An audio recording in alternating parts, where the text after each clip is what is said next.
بسم الله الرحمن الرحيم. So Satan knows that there's going to be this diaspora, and that's bad for him, because then he can't herd the Jews together and kill them. So Satan's number one goal, being to herd and kill the Jews, means the number two goal is to get that temple rebuilt. And you know he succeeds at it because of Daniel 9:27 and because of Revelation 11, which is extremely sarcastic. God is telling John, instead of an angel, to measure the temple grounds with a reed, not a rod,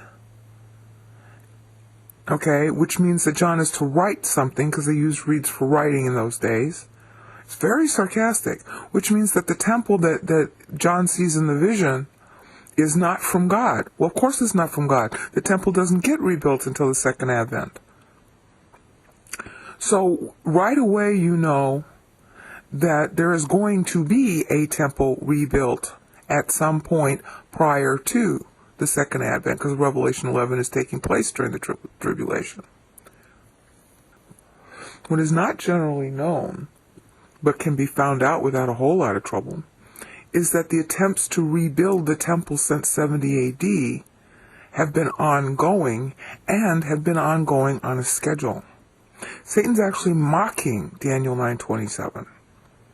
Now, I understand his thought pattern on this. He's trying to rebuild the temple so they can herd the Jews back.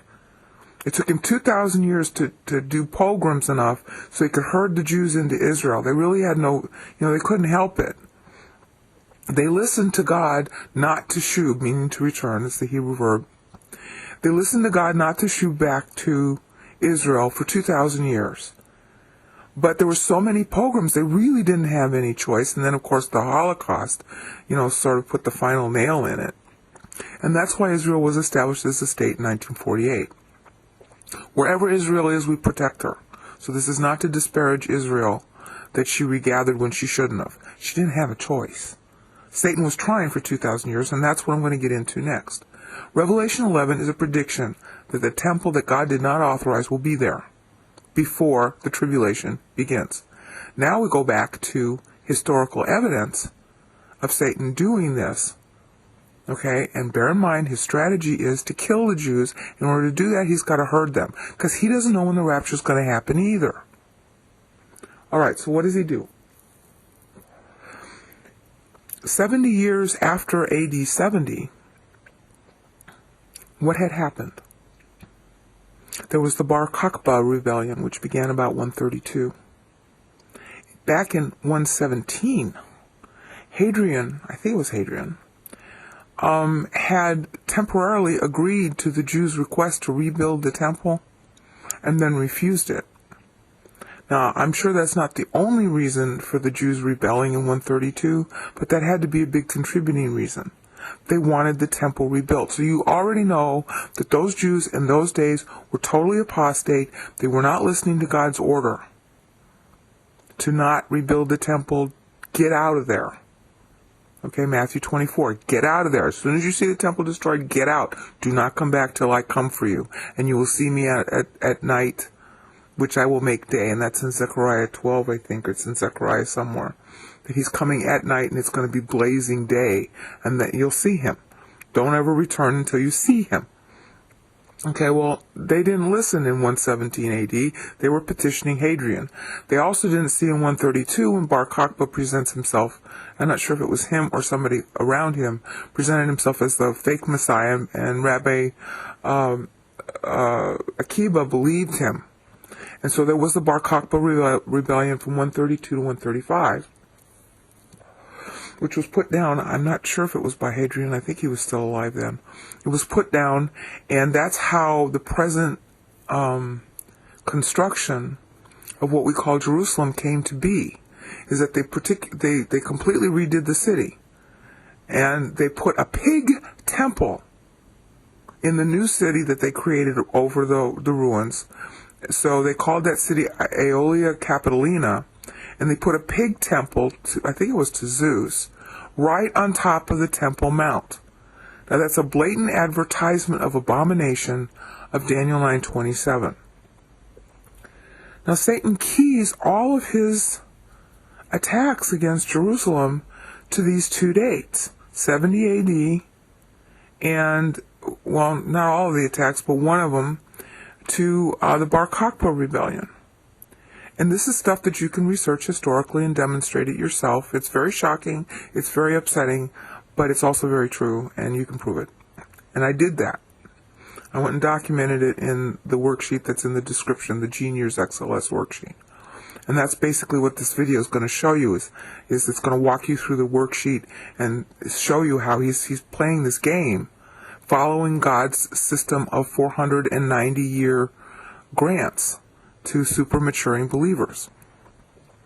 Okay, so now we're going to walk you through it. 70 AD to another 70 years. Okay, you got a pig temple standing there. That's a burlesque. That's a mean joke by Satan and company against the Jews. First, you had your abomination back in 167 BC, which was Antiochus IV Epiphanes. Okay, and then playing on that date, you have by 140, probably 130, well, probably by 140 AD, you have our dear friend Aeolia Capitolina with a pig temple on the Temple Mount. Now, that was how it was supposed to stay, and that's how it did stay until Muhammad. Now, the goal of establishing the pig temple there was to upset Jews so they would want to retake Jerusalem. But there were enough Jews that actually listened to the Bible, their Tanakh. They actually listened to it enough that they didn't try to. I mean, there were, well, I'm going to get into that. Every once in a while from 140 AD onward, there were attempts to rebuild the temple. And these attempts tied to God's 490-year grants. Okay, I want to say it was 560 AD. The correct date will be on the screen. It was either Julian or Justinian, as recorded by Gibbon, was trying to get the temple rebuilt on behalf of the Jews. All right? Because if they rebuild the temple, the Jews will flock there. That was Satan's goal, is to get the Jews back to Israel before, so that they're obeying him rather than obeying God, so that he can kill them because they'll be in one place. And all that didn't work. That's the point I'm trying to make here. It didn't work. The 560 ended the 490-year grant from the temple. In other words, there's not really a 490-year grant. Satan's playing 490-year units keyed to the temple destruction date of 70 AD. 560 would have ended 490 years later, and by that time there had been two more attempts after 132. There had been two more attempts to rebuild the temple. They didn't work. So now one of the Byzantine emperors came into power, and he ends up taking over Jerusalem. Persia at this time had still been Rome's enemy, only now, under different rulers and everything. And so there's this protracted conflict between Rome and Persia for the area of Jerusalem. All right? Meanwhile, when one of the two parties has the upper hand, some of the Jews go to either Persia or Byzantium, whoever is currently in control of Jerusalem, to ask to rebuild the temple. But it doesn't have widespread Jewish support, so the temple doesn't get rebuilt. بسم الله الرحمن الرحيم